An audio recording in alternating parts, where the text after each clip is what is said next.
Bonjour à toutes et tous, je suis Céline Mitton, directrice du pôle Management et Soft Skills et je vous souhaite à toutes et tous la bienvenue à notre nouvelle formation Flash. Alors vous l'avez compris déjà, nous sommes en direct et nous serons ensemble pendant à peu près 2 heures et vous aurez la possibilité de poser toutes vos questions dans le chat qui est situé à droite de votre écran.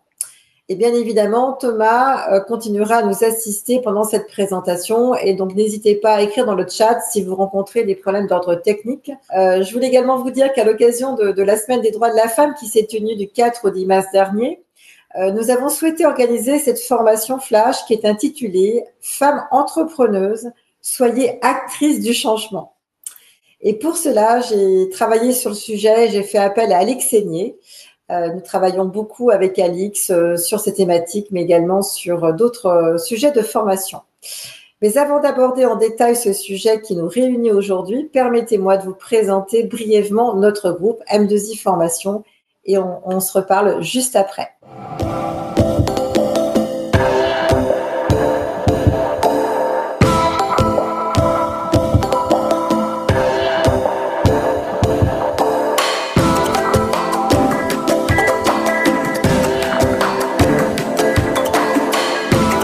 Parce que la formation fait du capital humain le cœur de la réussite entrepreneuriale de nos clients, nous les accompagnons dans une démarche globale grâce à une offre à 360 degrés conçue autour de 4 piliers majeurs. Innover, pour concevoir des expériences et des parcours pédagogiques efficaces, permettre une expérience client réussie pour booster l'interaction et le progrès. Stimuler, c'est anticiper les tendances technologiques et managériales, vous proposer une offre capable de libérer votre potentiel et d'exprimer vos talents. Nous voulons performer, accompagner les entreprises et les individus, co-construire les projets de formation et tirer le meilleur parti des leviers de financement disponibles.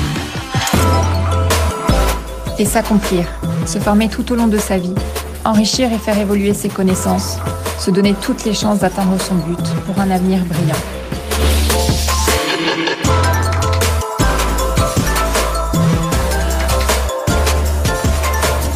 M2I, c'est plus de 2500 formations.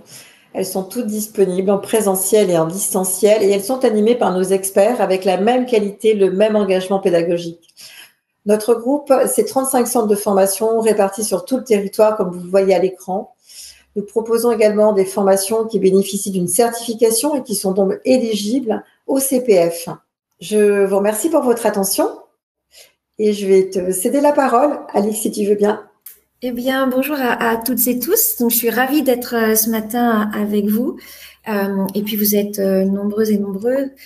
Donc, le sujet aujourd'hui, c'est femmes entrepreneurs, soyez actrices du changement. C'est un sujet qui me tient particulièrement à cœur. Alors, moi, j'avoue que je suis entrepreneuse également. Je suis à mon compte, mais aussi parce que j'accompagne de nombreuses femmes entrepreneurs.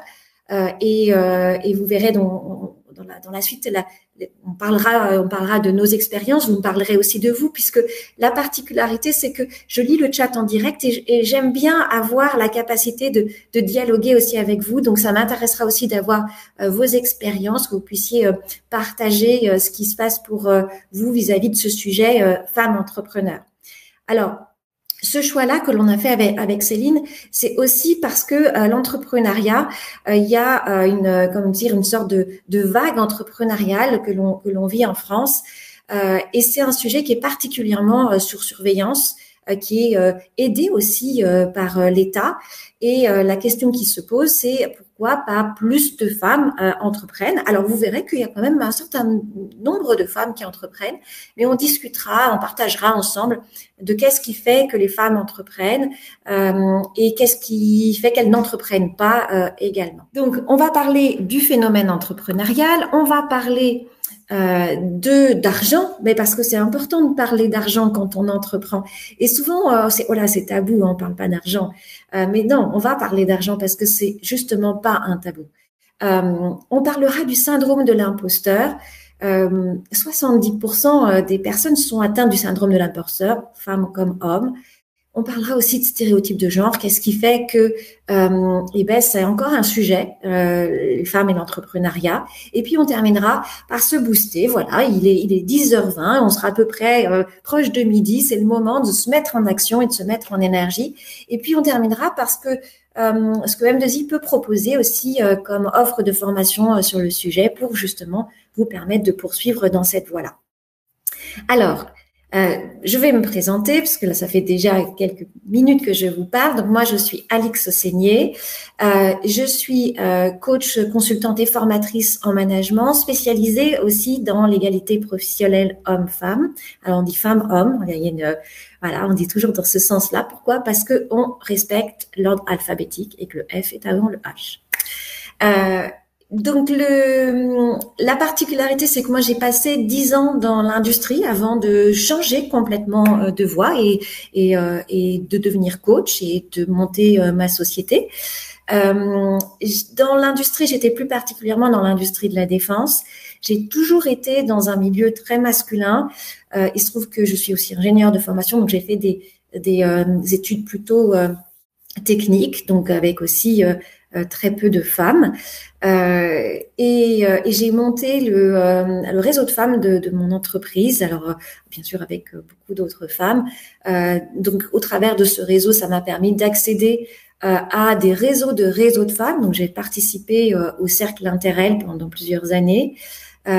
J'ai poursuivi. Donc, quand j'ai quitté l'industrie, je suis restée attachée à un réseau de femmes qui s'appelle Avec les femmes de la défense. Et dans ce réseau de femmes, donc je m'occupe de leur programme de mentoring. Et donc voilà, mon programme maintenant qui a fait son trou et qui a de très beaux résultats. Avec M2I, en fait, on accompagne aussi les entreprises et les organisations qui souhaitent travailler sur cette thématique au travers, entre autres, d'ateliers de déconstruction des stéréotypes de genre. Et on en parlera puisque je vous montrerai quelques slides, des extraits de ces ateliers qui sont voilà toujours très intéressants et surtout très actifs, voilà, où on parle beaucoup, on échange beaucoup parce que justement c'est ce qui permet aussi de déconstruire les stéréotypes. Voilà. Alors, assez parlé de moi, parlons aussi un peu de vous. Alors, j'aimerais savoir si vous êtes en entrepreneur, si vous êtes porteur d'un projet entrepreneurial ou si vous représentez un organisme de formation, peut-être que vous êtes dans les ressources humaines ou rien de tout ça. On a une majorité de personnes dans les ressources humaines à 60%. D'accord, très bien. Et je vois quand même qu'il y a des entrepreneurs ou des porteurs de projets entrepreneurial. Oui. Et bon, vous êtes effectivement une majorité dans les ressources humaines. Très bien. Alors, j'ai donc une deuxième question pour toujours apprendre à vous connaître. Est-ce que vous avez déjà songé à entreprendre? Alors, bien sûr, il y a, oui, d'ailleurs, c'est déjà fait. Donc, c'est ce qu'on va voir sur les entrepreneurs. Oui, je porte un projet. Oui, j'y songe, mais c'est pas le bon moment. Ou ça me tente bien, mais j'ose pas trop me lancer. Ou non, vraiment pas, c'est vraiment pas pour moi. Alors, certains, eh ben oui, donc il y en a qui ont effectivement, c'est déjà fait. Donc effectivement, tous les entrepreneurs de la question précédente, c'est déjà fait.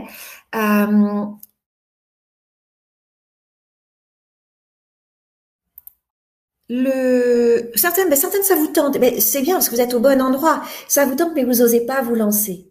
Très bien. Et puis bon, nous avons une personne qui dit non, c'est pas pour moi. Donc ça veut dire qu'elle est là pour d'autres raisons. Mais très bien rester. Hein. Il y en aura pour tout le monde.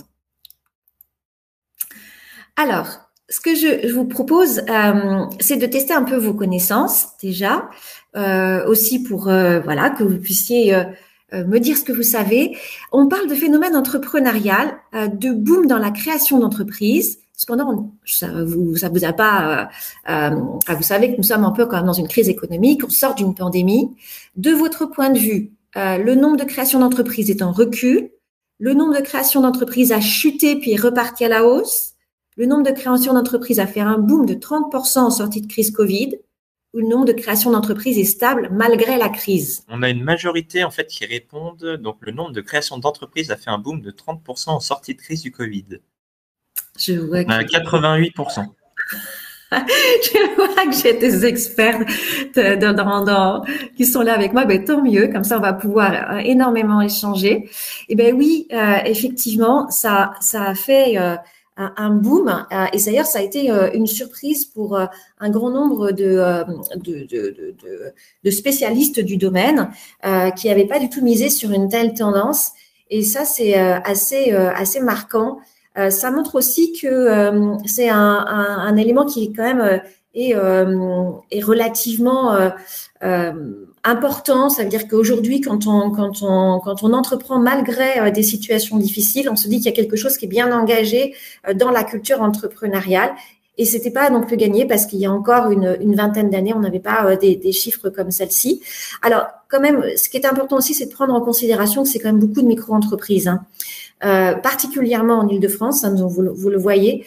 Mais ce qui est aussi intéressant, c'est qu'on voit que la création d'entreprises, elle progresse partout. Elle progresse même plus en région désormais qu'en Île-de-France. Donc, la question qu'on pourrait se poser, c'est est-ce que c'est juste un feu de paille? Alors, j'ai quand même déjà un peu répondu au travers de ce que je viens de vous dire là. Moi, j'ai la conviction que c'est une tendance qui se confirme, que c'est lié à plein de raisons. Il y a forcément des raisons liées à une démarche volontariste de l'État parce qu'il y a énormément d'aides. On se souvient de la Startup Nation d'Emmanuel Macron. Donc, on voit que ça prend. Il y a quand même 8 millions d'entreprises qui ont vu le jour entre 2012 et 2022, donc c'est quand même pas rien du tout. Et en fait, on a même la barre du million de créations qui a été dépassée en 2021 et en 2022. Donc c'est vraiment un phénomène d'ampleur. La question qu'on pourrait se poser, c'est de se dire, ok, mais peut-être que j'en ai beaucoup qui se créent et j'en ai beaucoup qui meurent aussi. Et donc, ce qui est intéressant, c'est de regarder aussi le résultat net. Et ce qu'on se rend compte, c'est que bien sûr, c'est moins spectaculaire que ce boom de la création, mais quand même, il y a une stabilité avec de temps en temps une légère hausse. Donc voilà, ça montre que c'est intéressant, c'est quand même quelque chose qui reste pérenne. Voilà. Ce qui est aussi intéressant de prendre en considération, c'est qu'il y a une prédisposition qui est beaucoup plus favorable aujourd'hui des Français à l'égard de l'entrepreneuriat. Le regard a changé aujourd'hui sur l'entrepreneur et sur l'entrepreneuriat. Et donc, ce qui est intéressant du coup, c'est de se poser la question, c'est très bien, ça a changé globalement, donc forcément la population féminine, elle rentre aussi dans cette logique-là. Elle est aussi intéressée par l'entrepreneuriat. On se dit qu'en 2023, il y a quand même 28% des femmes qui participent à la chaîne entrepreneuriale au sens large. Et quand je dis la chaîne entrepreneuriale, ce sont les entrepreneurs, les porteurs de projets, mais aussi les investisseurs dans ces projets entrepreneuriaux. C'est quand même moins que les hommes, hein, puisqu'il y a à peu près, c'est plus d'une trentaine de %. Donc, on se dit, il y a quand même une marge de progression qui est possible.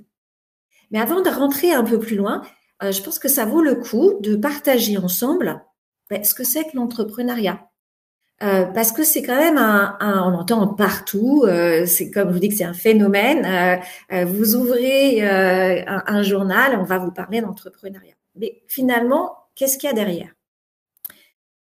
Et je vous ai mis cette slide, j'adore cette slide parce qu'en fait, on y voit un homme en costume, qui fait très sérieux avec sa cravate là, et on voit un escalier là avec plein de chiffres. Et on se dit waouh. D'abord, c'est un sujet d'homme. Deux, c'est un sujet ultra technique. En plus, il y a des mots un peu obscurs, la Mouda, ouais, bon. Et c'est plein d'indicateurs. Et là, ça peut rebooter plein de monde qui dit oh là là, du coup, c'est pas vraiment pour moi. Sauf que l'entrepreneuriat, tel qu'on en parle aujourd'hui, c'est une sorte de mot valise. On parle de plein de choses. Il y a une sorte même d'effet de mode, en fait, derrière ce mot-là. Alors, on va parler de start-up, on va parler de licorne, on va mettre en avant des superbes réussites entrepreneuriales.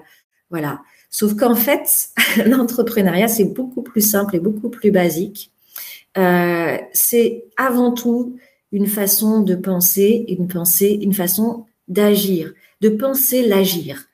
Et s'il y a quelque chose, moi, que vous retenez à la fin de tout ça, ça serait le mot action.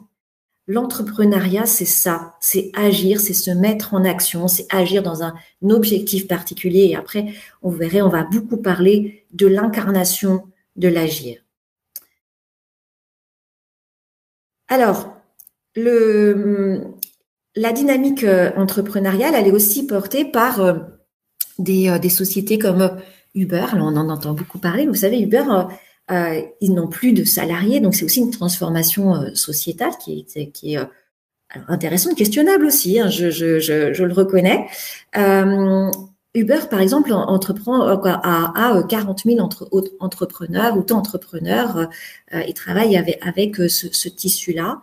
On voit aussi que quand je vous dis que c'est une transformation sociétale, ça pose aussi la question du salariat. Il y a même vous pouvez lire des articles très intéressants. Ils disent, est-ce que le salariat, c'est terminé et demain, on sera tous entrepreneurs?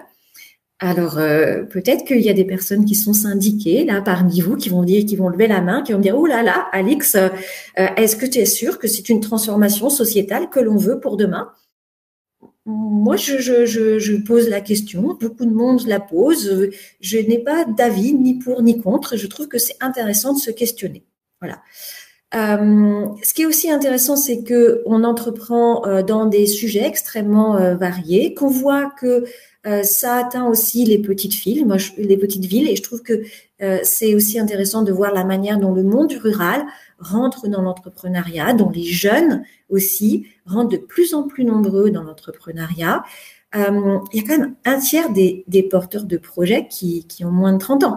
Donc voilà, c'est pas rien du tout. Moi, je vois aussi de plus en plus d'écoles. Ça veut dire que même dès le lycée, j'ai mon grand qui rentre au lycée, mais je trouve ça intéressant de voir qu'on commence déjà à leur parler d'entrepreneuriat. Dans les écoles post-bac, il y a des systèmes où on peut entreprendre. Souvent, et d'ailleurs dans les histoires des entrepreneurs, certains vous disent, moi, j'ai démarré à l'école, j'avais un petit projet, et puis ça a pris. Voilà, c'est extraordinaire, ça a pris. Puis maintenant, j'ai une société avec 30 salariés. Voilà. Donc, c'est aussi ça, ce phénomène. Alors, revenons aux femmes et aux femmes qui entreprennent. Et je vous propose de regarder les chiffres de l'URSSAF. Alors, vu par l'URSSAF, j'aime bien parce que l'URSSAF, c'est toujours très carré. Donc là, on s'imagine le prototype de la femme entrepreneur. Elle a 46 ans en moyenne. OK. Dans quoi elle entreprend? Alors, elle entreprend dans la coiffure, dans les professions paramédicales. OK. Il y a des secteurs qui sont plus ou moins plébiscités. Très bien. Donc ça, c'est bien, c'est une vision aussi, alors c'est une vision statistique, hein. Vous avez des femmes entrepreneurs dans tous les milieux. Et comme M2I travaille beaucoup avec le domaine de l'IT, je vous parlerai des femmes qui entreprennent dans l'IT et même si elles sont moins nombreuses que les hommes, vous allez me dire, c'est un peu normal, dans le domaine de l'IT, il y a moins de femmes que d'hommes. C'est vrai. Donc, il y a aussi quelque chose à faire pour promouvoir les métiers de l'IT auprès des femmes. Donc, effectivement, ce qu'on voit, c'est que l'entrepreneur féminin entreprend dans les secteurs où les métiers sont plus féminins. Bon, OK. Là-dessus, vous allez me dire, on n'a pas appris grand-chose sur l'entrepreneuriat. Mais néanmoins, ça nous donne envie d'aller voir un peu plus loin et de favoriser, de regarder comment les métiers sont encore genrés. Je dis encore parce que il y a des questionnements sur est-ce que les métiers ont toujours un genre. Ma conviction personnelle, c'est qu'ils ont toujours un genre et que les métiers qui commencent à être mixtes sont d'ailleurs de plus en plus délaissées par les hommes, ce qui continue à garder un genre au métier. Mais là, on est dans un autre registre. Donc, on va revenir sur nos entrepreneuses. En fait, ce qui me semble important, c'est aussi d'aller regarder qui entreprend au travers de rôle modèles, de portraits de femmes entrepreneurs. Et là, je vous ai proposé de faire connaissance avec deux femmes. Une femme qui est particulièrement connue et médiatique, qui est Céline Lazorte. Elle a créé Litchi, la société Litchi en 2009, donc elle avait alors seulement 27 ans. Et elle l'a fait lors d'un week-end, l'organisation d'un week-end d'intégration. Je disais, il y a souvent des petites histoires à l'origine d'une histoire d'entrepreneur.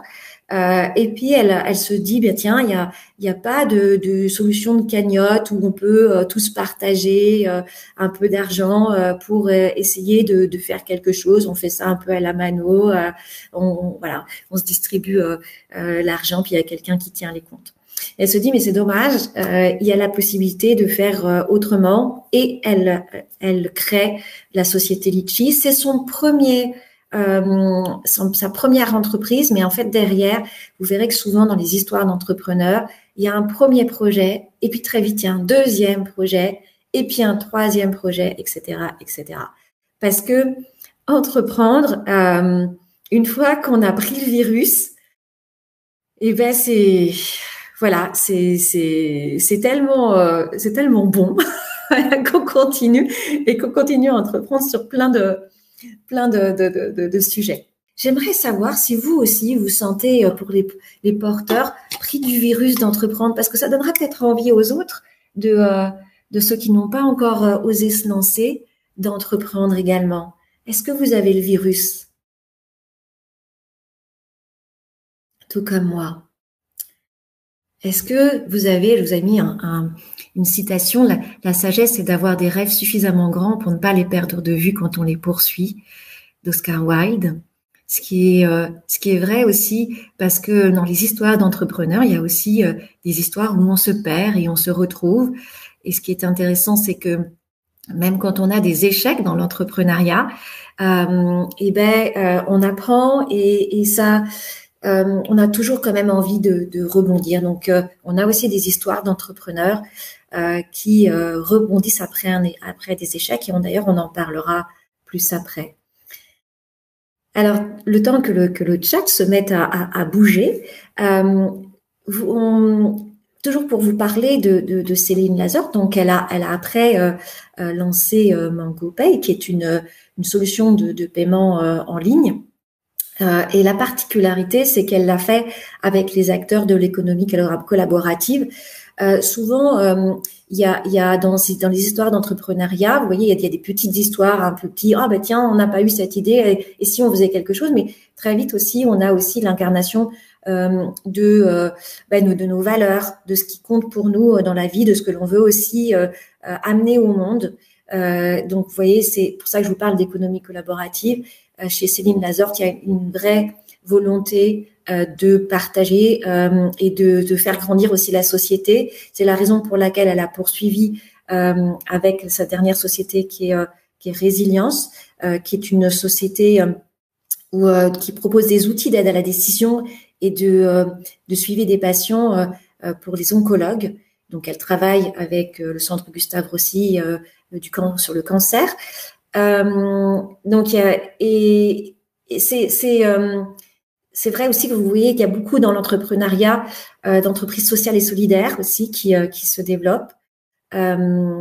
Si on voit d'autres histoires, et moi j'aime beaucoup aussi l'histoire de Fanny Piéchoda, je vais dire correctement. Elle a créé My Little Paris, et My Little Paris à la base, c'est juste elle est parisienne, elle aimait sortir et avec des copines, elles ont commencé à écrire une sorte de premier blog pour partager leurs bonnes adresses dans Paris. Et en fait, ça a très très bien pris. C'est devenu aujourd'hui un site qui est connu dans le monde entier, qui fournit des bonnes adresses et des bons plans, mais c'est aussi une certaine manière d'écrire. Donc en fait, ils ont trouvé leur style bien particulier, et aujourd'hui d'ailleurs ils exportent ce style, ils font des formations sur comment écrire avec ce style, etc.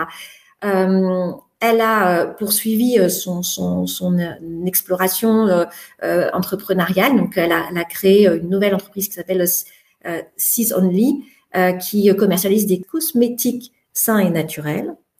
Moi, ce qui me marque, c'est que j'ai lu une interview d'elle qui m'a vraiment marquée, parce qu'elle parle de la manière dont elle entreprend et ce qui l'a fait vibrer.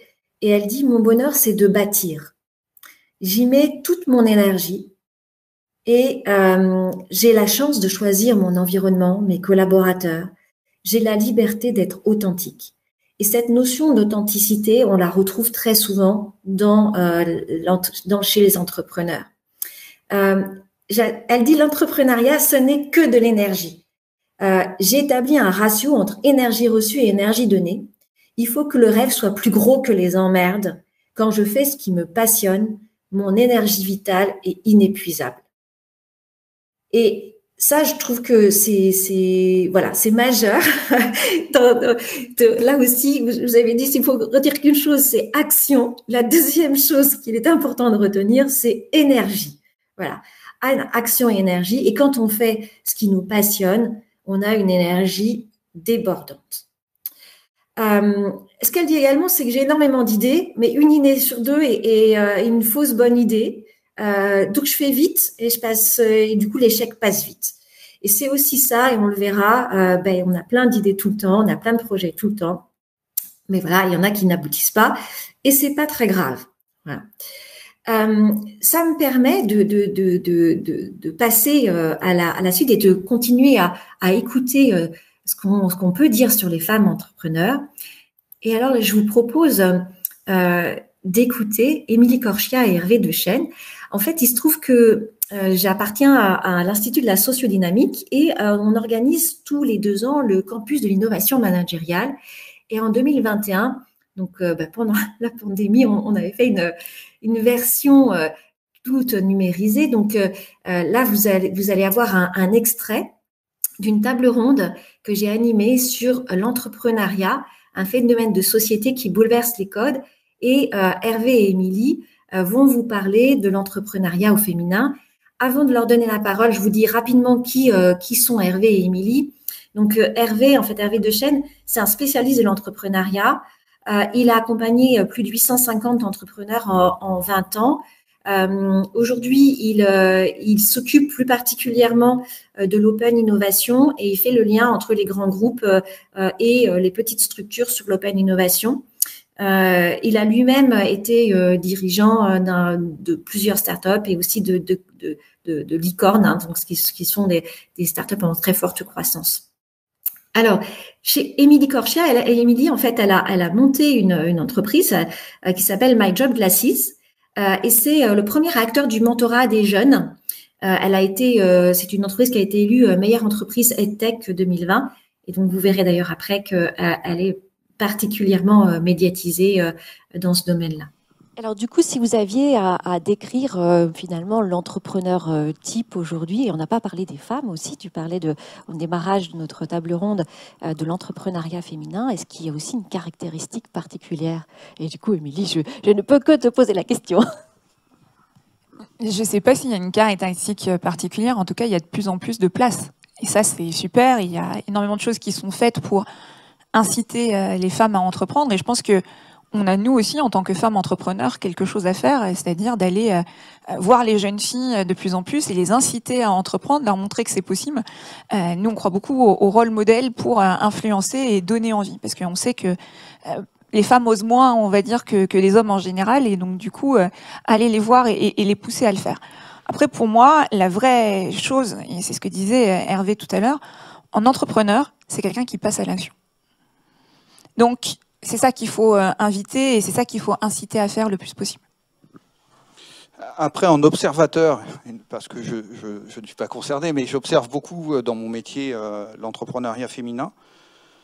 faut savoir que ça a toujours été une tendance. C'est-à-dire que j'ai eu la chance d'accompagner plus de 60%, enfin dans la totalité des personnes que j'ai accompagnées, il y avait 60 et quelques % de femmes. Le pourquoi, c'est la façon d'entreprendre. Et le pourquoi j'entreprends. Je vais me faire assassiner, mais l'homme qui entreprend en force. Il veut exister, il veut, etc. La femme entreprend un peu plus en rondeur.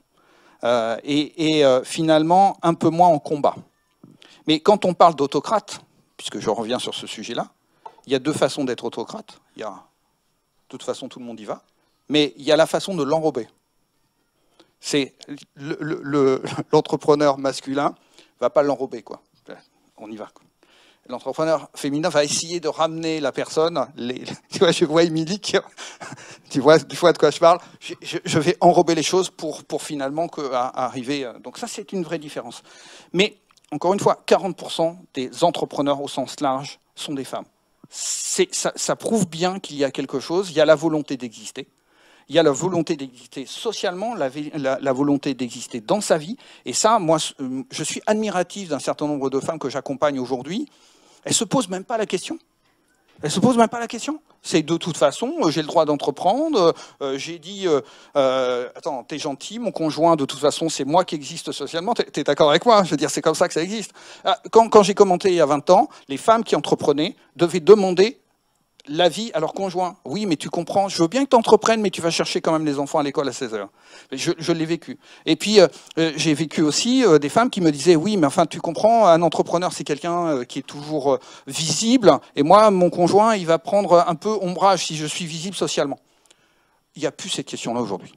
Alors, ça existe, hein, parce que je ne veux pas non plus déconner sur ce truc, ça existe. Mais il y a moins de questions qui se posent, et je crois qu'on est face à une révolution. C'est intéressant que vous puissiez réagir aussi à ce que Émilie et Hervé viennent de dire là, sur la notion de voilà, maintenant on ose, et les femmes ont bien sûr toute leur place, et il y a une manière aussi particulière d'entreprendre dans ce que vient de dire Hervé.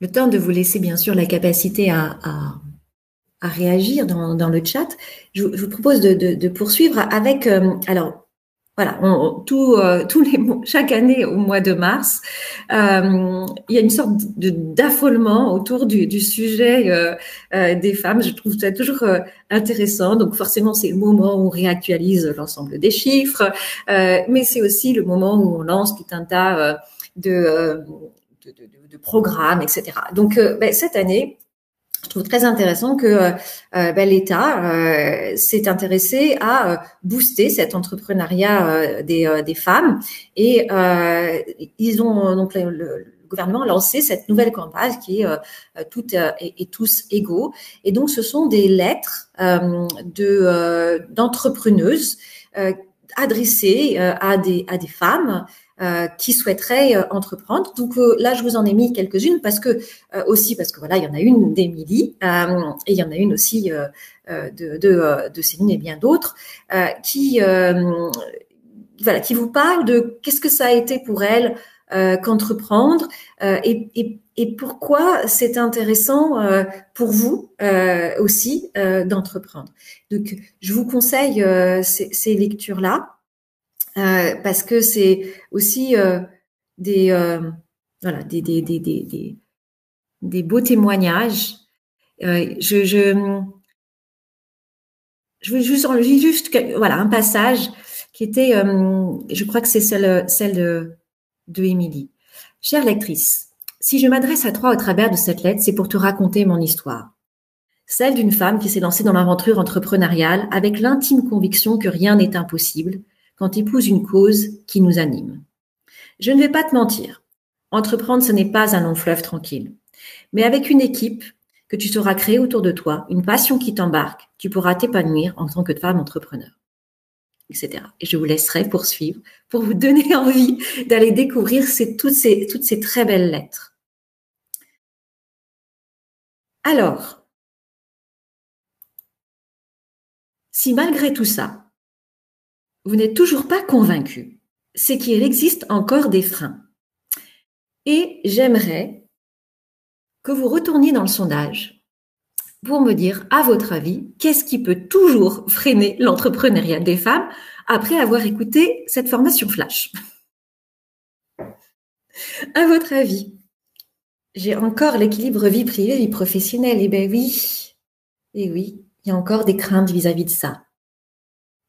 Les stéréotypes véhiculés par le monde de l'entrepreneuriat, c'est un monde d'hommes. Il faut de l'argent pour entreprendre et c'est pas facile d'en obtenir. Et on va parler d'argent après. Oui.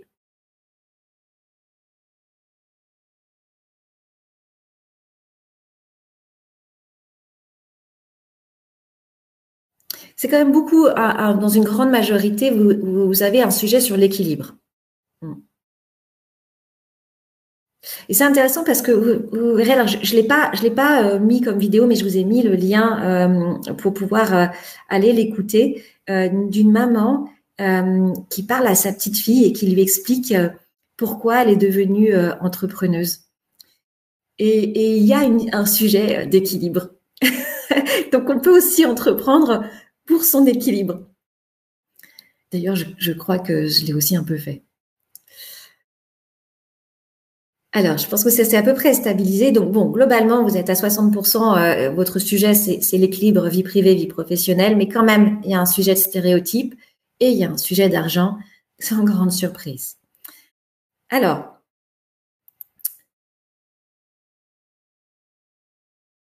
je voulais partager avec vous, ça, ce sont les chiffres de. Donc chaque année, en fait, le ministère de l'égalité entre les femmes et les hommes sortent des chiffres liés à où on se situe actuellement. Donc sur un tout tas de sujets. Donc il y a des sujets de société, mais il y a des sujets vis-à-vis de l'emploi des femmes.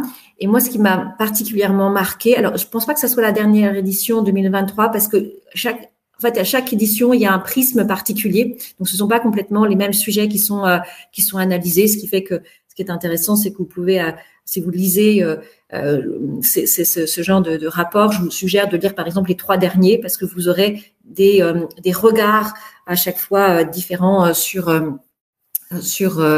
l'état de situation des femmes dans les métiers, dans la société, etc. Donc, je crois que c'est qu'il y a 2 ans, il y avait un focus sur l'entrepreneuriat et il y avait cet élément sur qu'est-ce qui les freine.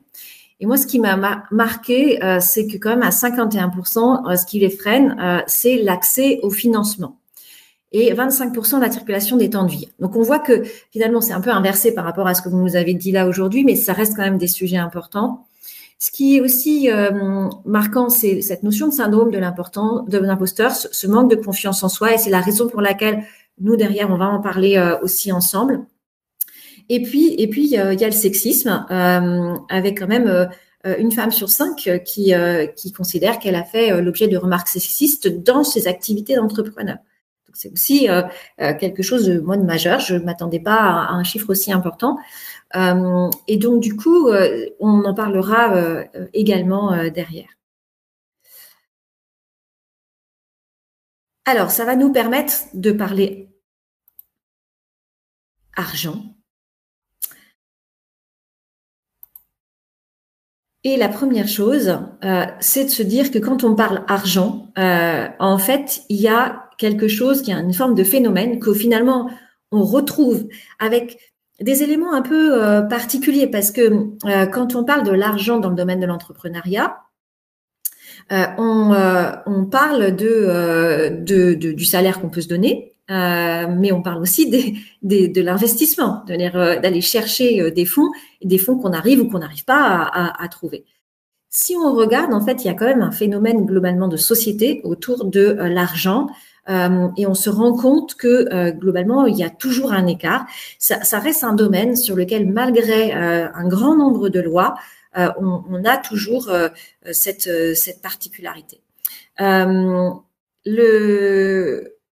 vous voyez, donc ce sont, je crois, les derniers chiffres, donc les différences de rémunération annuelle entre les hommes et les femmes, qui restent encore, je trouve, gigantesques. Voilà. Alors, j'aimerais savoir ce qui se passe avec l'argent pour vous. est-ce que votre salaire, c'est un sujet tabou? Et est-ce que vous vous sentez à l'aise à demander de l'argent?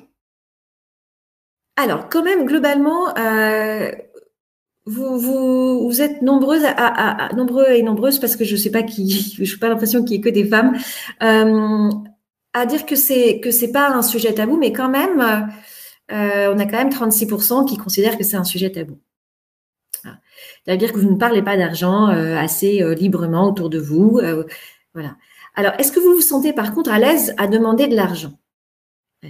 Et là, pour le coup, 82% disent non. Vous ne vous sentez pas à l'aise à demander de l'argent. Et oui.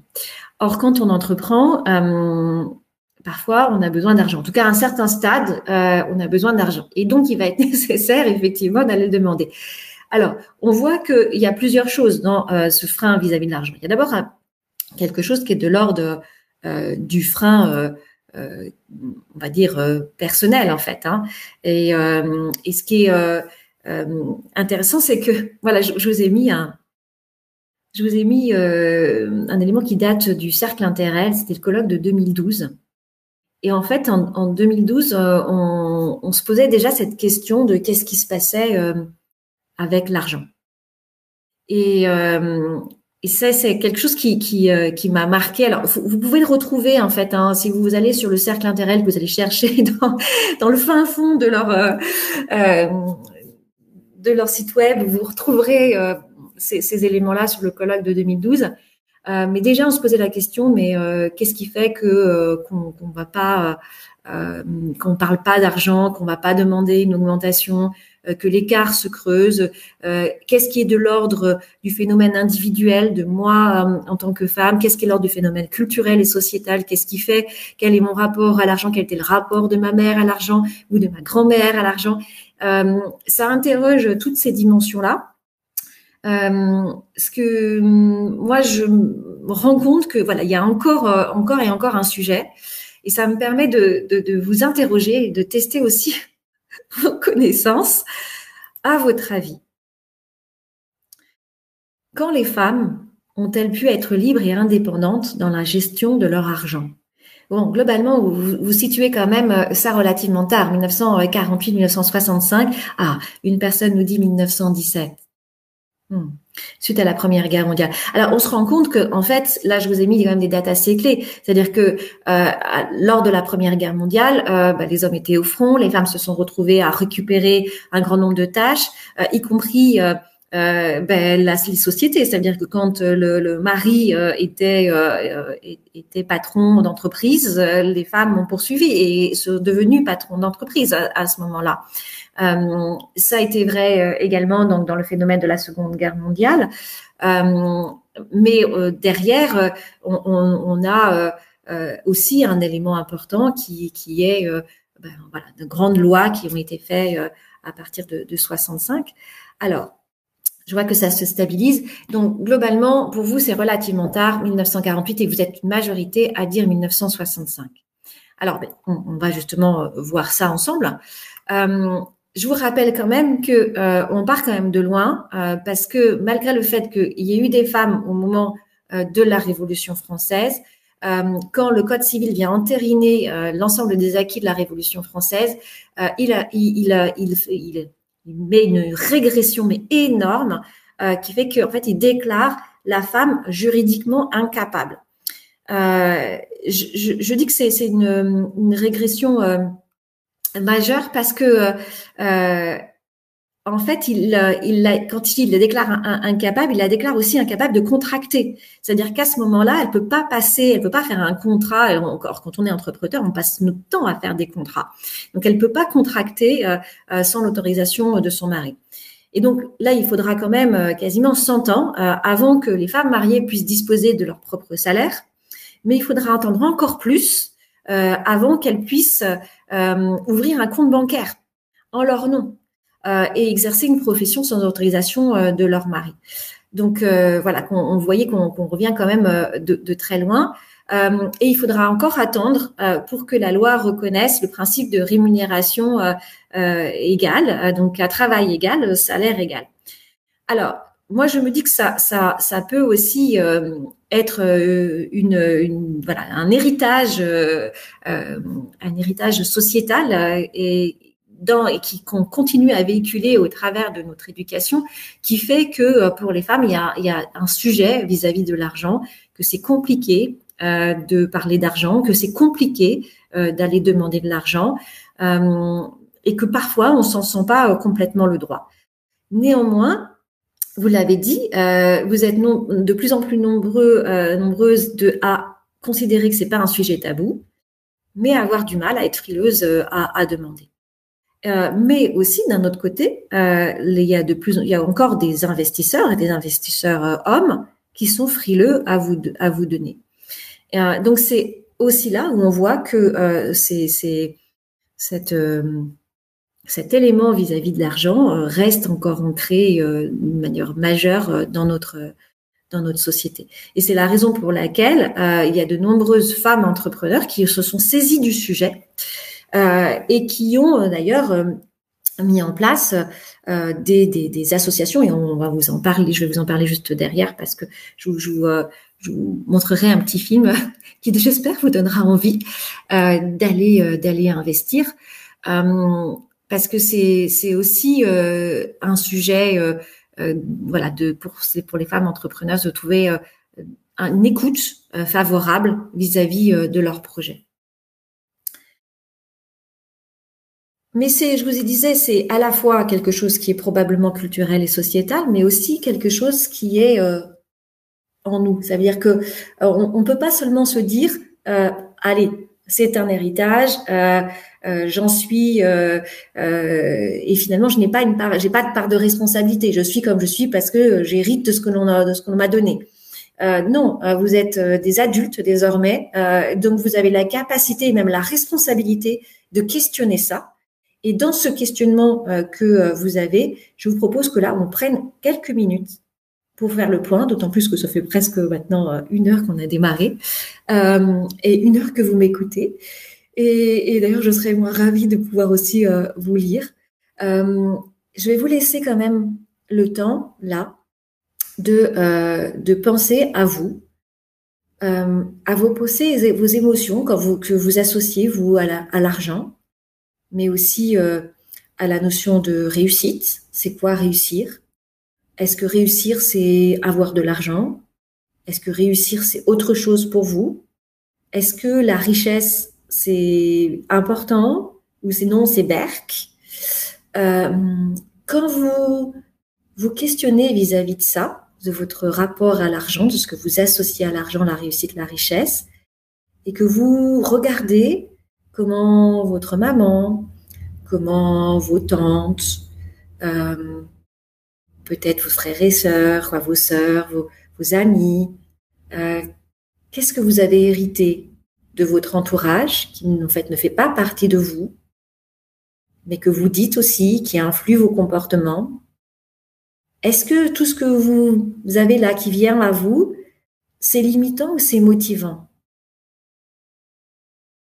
Et jusqu'ici, est-ce que ça a eu un impact? Est-ce que vous êtes mieux payé que votre mari? Est-ce que vous êtes mieux payé que vos collègues? Est-ce que ça impacte du coup vos résultats, votre vie financière? Et peut-être que vous avez vécu des situations traumatisantes sur ce sujet-là. Et d'accord, si ça arrive, on peut vivre des situations traumatisantes, une faillite ou la faillite d'un proche qui vous a marqué, ou des dettes majeures. Qu'est-ce que ça a été pour vous dans votre vie? Bien que ce soit un sujet très personnel, peut-être que vous pouvez partager. Et du coup, moi, ça me permet aussi de partager avec vous, puisque on est ensemble et qu'on partage aussi ces éléments-là ensemble. Moi, j'avoue que ça m'a de préparer cette formation Flash et d'écrire ces phrases-là, ça m'a aussi fait réfléchir à quelles étaient mes pensées, mes émotions, moi, à l'argent. Et il se trouve que ça a été un vrai questionnement pour moi, le moment où j'ai quitté mon entreprise pour me lancer. Je me suis dit, mais Alix, est-ce que tu es prête? J'avais un salaire très confortable. J'étais dirigeante dans une très grosse entreprise. Je me suis dit, est-ce que tu es prête à accepter de gagner moins? Est-ce que tu peux le faire? Et en fait, c'était pas vraiment une situation je manque de rien, j'ai pas finalement besoin tant de ça, d'argent. J'ai pas la sensation d'avoir besoin d'argent. Je n'ai pas de prêt. Et pour autant, c'était un sujet.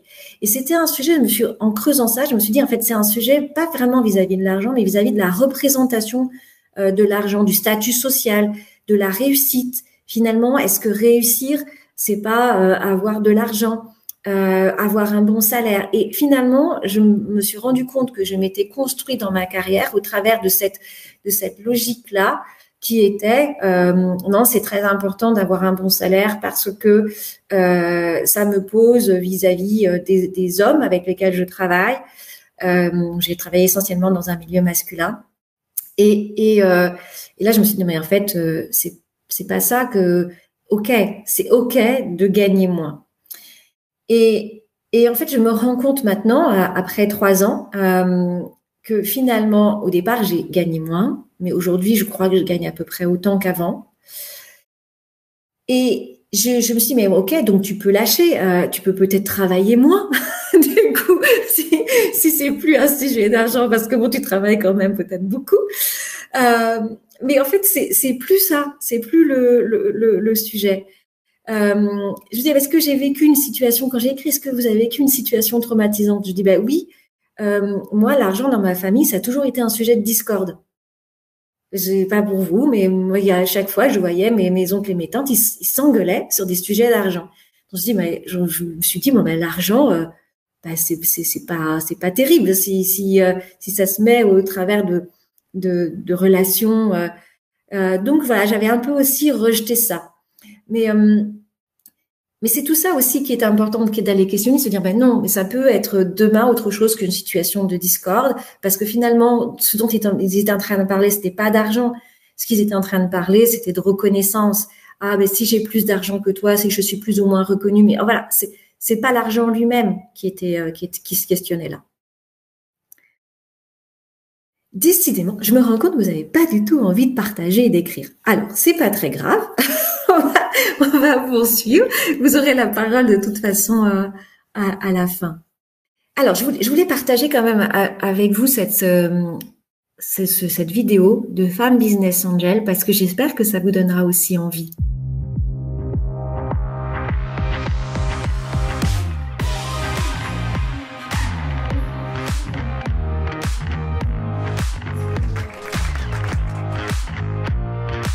Je suis un hybride du management dans la finance et puis de l'entrepreneuriat. Je viens des marchés financiers et j'ai fait de la chasse de tête aussi et aujourd'hui je coach des startups toutes débutantes. Je suis avocat. Moi je suis une ancienne banquière devenue entrepreneur, entreprise que j'ai cofondée et développée avant de la céder et puis ensuite devenue investisseuse.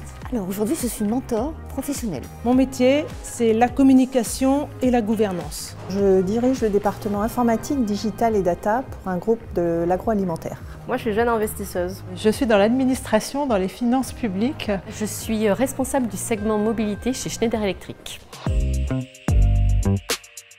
Pour professionnaliser un petit peu ma démarche d'investissement. Par mon métier du digital, j'étais en contact avec les startups et j'avais envie d'aller un peu plus loin que de les rencontrer et de faire des projets avec eux, de aussi investir dans une startup, mais aussi instruire un dossier de levée de fonds et puis les accompagner dans leur développement. J'ai eu l'opportunité dans ma vie professionnelle de créer des entreprises dans les entreprises où j'étais et j'ai trouvé l'aventure tellement intéressante que j'ai voulu moi aussi pouvoir être un peu plus actrice dans cette création-là. C'est une jeune femme rencontrée un jour dans un événement féminin qui m'en a parlé. Je me suis dit pourquoi pas moi ? J'ai été séduite par le dynamisme du réseau, le caractère bienveillant de l'ensemble de ses membres et j'ai été particulièrement bien accueillie par le réseau. Voilà pourquoi FBA.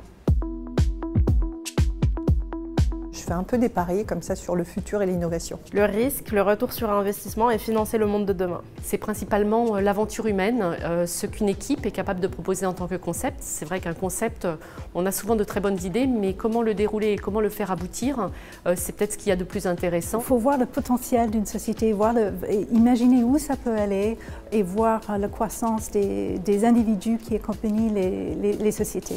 La découverte, de comprendre des univers très différents, des motivations de personnes et puis, je vais le dire, d'être un peu entrepreneur par procuration et de pouvoir contribuer et d'aider les autres dans leur aventure entrepreneuriale. C'est d'agir évidemment sur le tissu économique et puis d'agir sur le monde tel qu'il sera demain. Et j'ai envie d'aider et de participer à ces aventures. Tout le monde a sa pierre à apporter à l'édifice et c'est vraiment à la portée de toutes ces femmes qui nous rejoignent. On peut faire des erreurs, on n'est jamais parfaite, mais on ne saura jamais si on n'ose pas. Il faut se lancer, il faut essayer. Investissez, pas seulement financièrement, mais aussi investissez-vous personnellement, parce que le retour que vous aurez de voir des équipes et des beaux projets avec du succès, c'est fabuleux. Rejoignez-nous pour accompagner des entrepreneurs brillants et ambitieux. Il faut juste faire le premier pas et ensuite on est emporté très très facilement et chez FBA on est super bien accompagné en plus. Une femme, quand elle investit, elle est capable de faire au moins aussi bien que lorsque c'est un homme qui investit ou un réseau plus masculin et qu'un réseau de femmes a largement de quoi démontrer et qu'il y a tellement de choses à voir, à découvrir, à apprendre tous les jours qu'il faut qu'elles y aillent. Sans hésiter, il faut qu'elles y aillent. Et c'est une super aventure humaine. Osez. Osez. Osez. Vous n'y avez jamais pensé, peut-être comme moi, mais on vous en parle, on vous le fait découvrir, alors lancez-vous, osez, vous verrez, vous ne regretterez pas.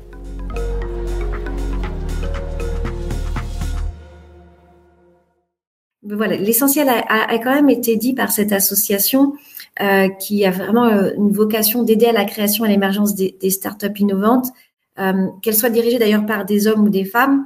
Mais voilà, elle s'articule quand même sur 3 grands axes. Vous avez compris qu'elles assument la féminité, mais non exclusive, et elles s'insèrent vraiment dans une notion de vision qui est paritaire, et on verra dans la déconstruction des stéréotypes de genre que c'est quand même très important cette notion de parité, parce que si on cloisonne les femmes pour les femmes, les hommes pour les hommes, en fait, ça ne marche pas. Donc c'est intéressant d'avoir cette notion de ce sont des femmes, parce que c'est aussi un regard spécifique sur l'entrepreneuriat, mais ça s'adresse bien sûr derrière. Il y a aussi des accompagnements d'entreprises qui sont des entreprises mixtes, ça veut dire co-dirigées par des hommes et des femmes, et des entreprises dirigées par des hommes. Alors derrière, il y a tout un tas de dispositifs qui aident. Alors tous ces dispositifs qui peuvent aider, vous les avez là. L'objectif, c'est pas que je rentre dans chacun d'entre eux, mais c'est que vous puissiez avoir une liste pour pouvoir vous y référer si vous avez besoin. Et puis voilà, pour poursuivre votre chemin d'entrepreneur ou de porteur de projet avec ces très belles associations qui sont là pour vous aider. Alors, je pense qu'on a fait le tour sur l'argent. Vous avez compris que c'était à la fois un sujet de société, mais aussi un sujet individuel, que vous avez la responsabilité de vous-même, que vous pouvez sortir de ces représentations, que ça nécessite un travail personnel, que vous pouvez être aidé, et qu'il y a de nombreuses personnes, mais aussi structures qui peuvent vous aider. Et ça nécessite probablement aussi d'aller un cran plus loin, parce que il y a ce qui vous guette là, le syndrome de l'imposteur, qui peut-être que vous vous dites encore non mais c'est pas vraiment moi, je peux pas faire. Alors je vous propose qu'on rentre un peu plus dans ce syndrome de l'imposteur pour lui tordre le cou, en tout cas tenter de lui tordre le cou. Donc on va laisser le temps à nos participants de scanner le QR code pour se rendre sur le lien WooClap. Sinon vous avez un petit code événement qui s'appelle Syndro sur le côté, d'ailleurs, que je vais écrire dans le chat. Voilà. Comme ça, vous pourrez vous rendre directement sur la page. N'hésitez pas à nous dire dès que vous êtes prêts. Dans quelques instants, donc je vais déjà aussi partager mon écran. N'hésitez pas à nous dire dès que vous êtes connectés, et je vais pouvoir lancer du coup le premier sondage. qui doit normalement s'afficher sur vos périphériques. Donc, malgré vos succès et vos compétences démontrées à chaque fois que vous démarrez une activité, alors, je n'arrive pas à lire la fin parce que j'ai moins. Ouais, c'est malgré vos succès et vos compétences démontrées à chaque fois que vous démarrez une activité, vous êtes en doute sur vos capacités à y arriver. Donc voilà, on a les réponses en temps réel qui sont en train d'arriver.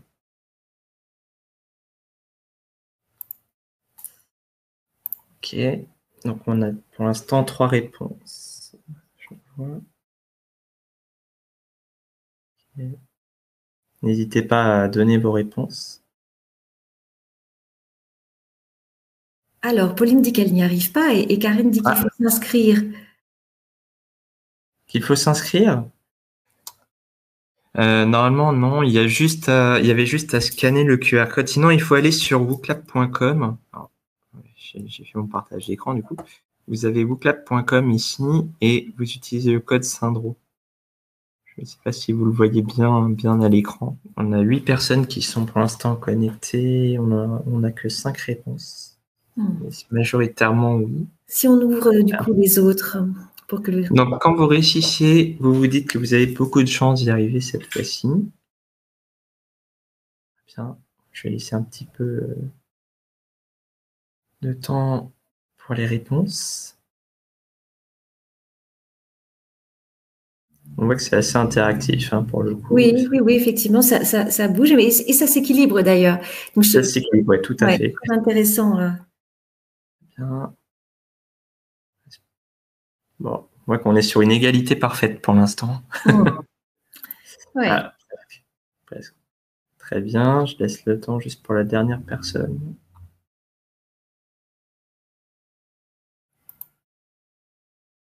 Ok, donc on voit que ça reste aussi sur du oui pour cette fois-ci. Oui. Très bien. Alors, poursuivons. On est toujours à la rencontre de votre syndrome de l'imposteur. La question suivante, du coup, Thomas, je te laisse la lire. Oui, alors, vous avez du mal à faire face à une personne qui vous remercie ou vous félicite. Cela vous met mal à l'aise et vous faites tout pour changer de sujet. Ah, c'est timide, mais on reste quand même sur du oui. Oui. Je dis 70%. Je crois que c'est sans appel. 70% de syndrome de l'imposteur en général. C'est ça. Et c'est intéressant parce qu'au travers de ce questionnement, vous pouvez aussi vous voir ou pas. Ok. Donc, question suivante. Quand vous recevez une critique, cela vous blesse profondément.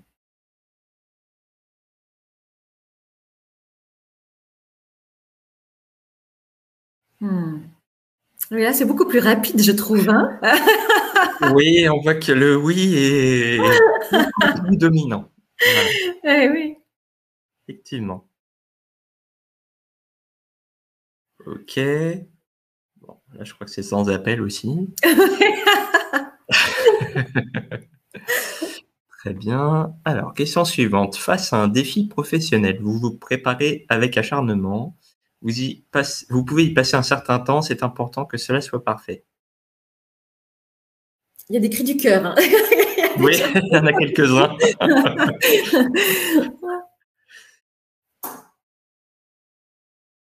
Il y a quand même une personne qui a dit non. Ah, 2. Bon, ok. Ok.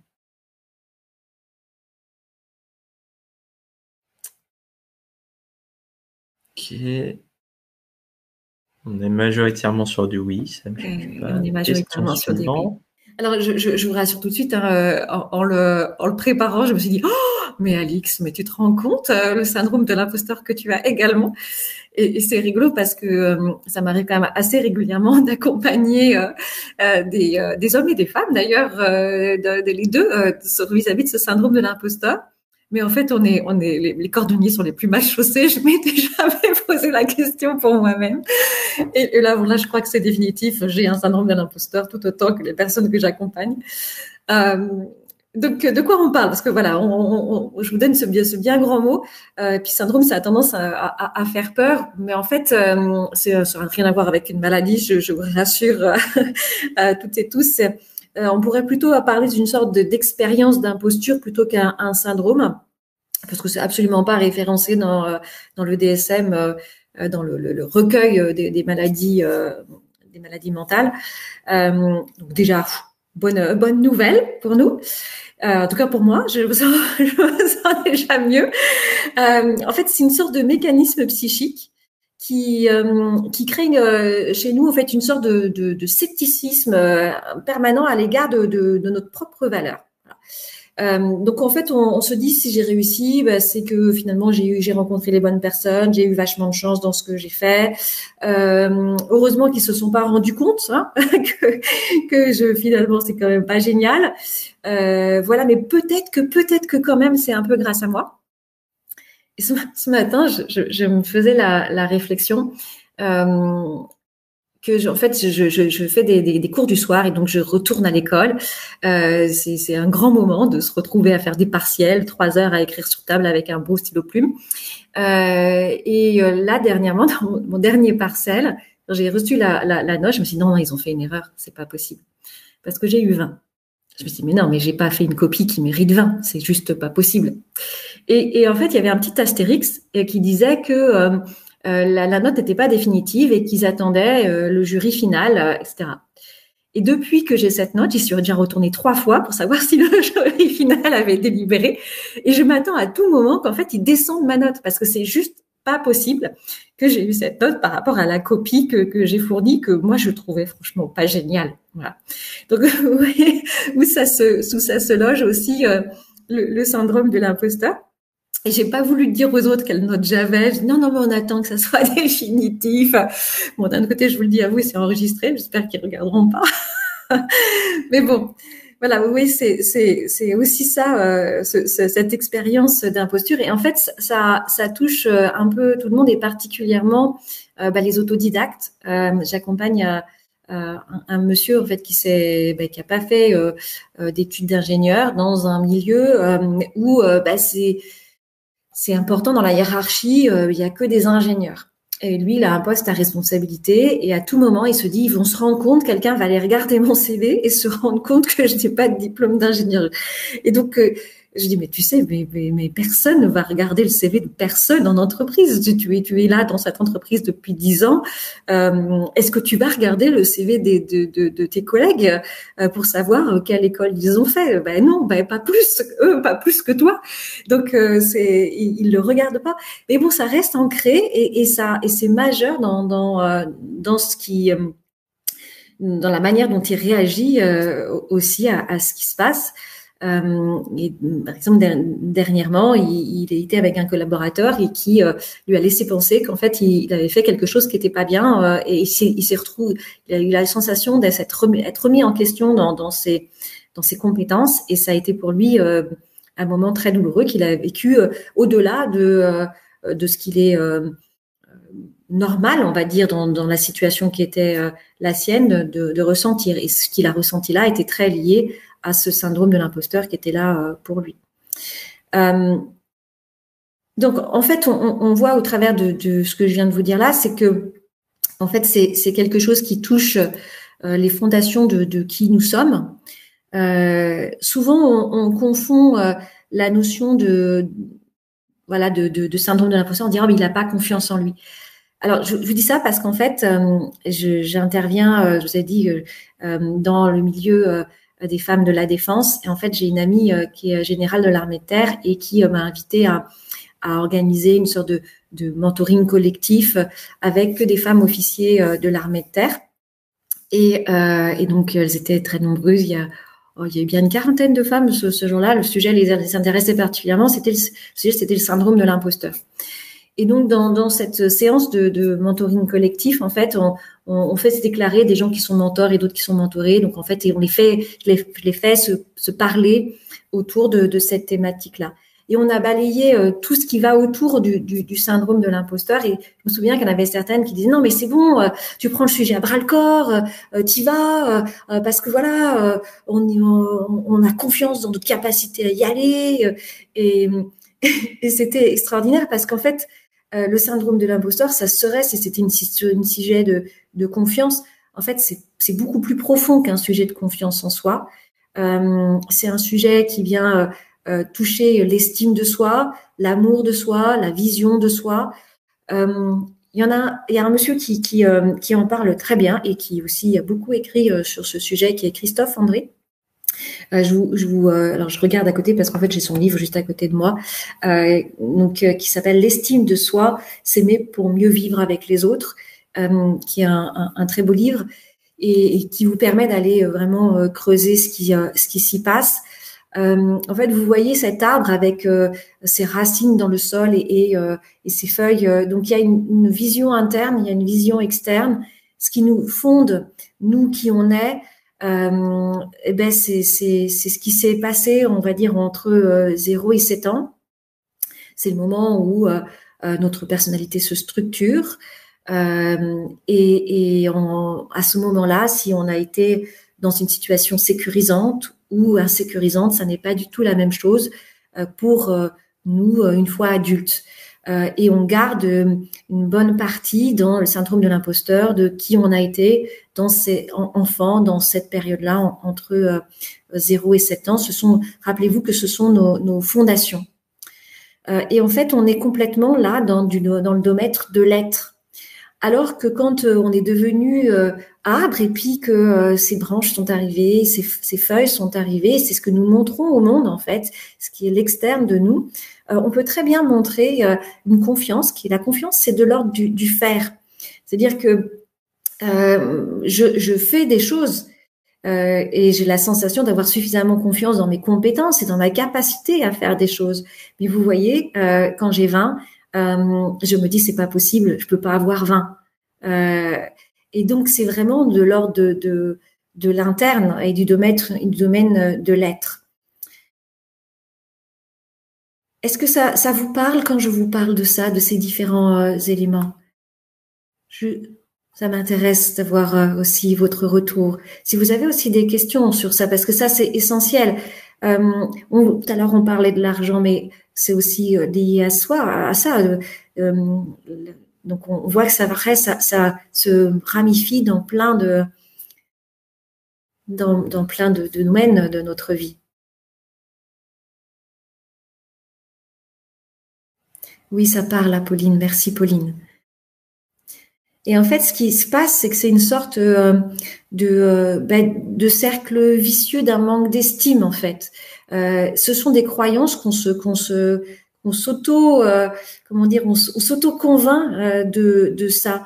Il y a une sorte de croyance absolue j'ai pas de valeur, je suis pas à la hauteur, j'ai toujours peur de pas être à la hauteur, et j'ai peur aussi qu'on se rende compte que je suis pas à la hauteur.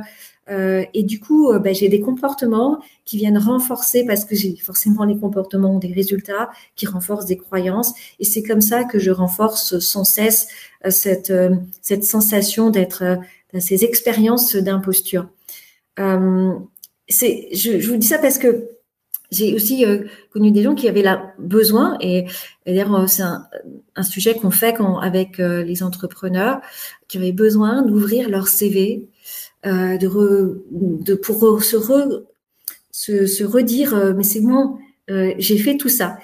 Et en fait, en vous disant ça et en fait en préparant, je me suis dit mais moi aussi régulièrement, je re-regarde mon CV pour me dire j'ai fait tout ça. C'est bon quoi, j'ai plein d'expériences, je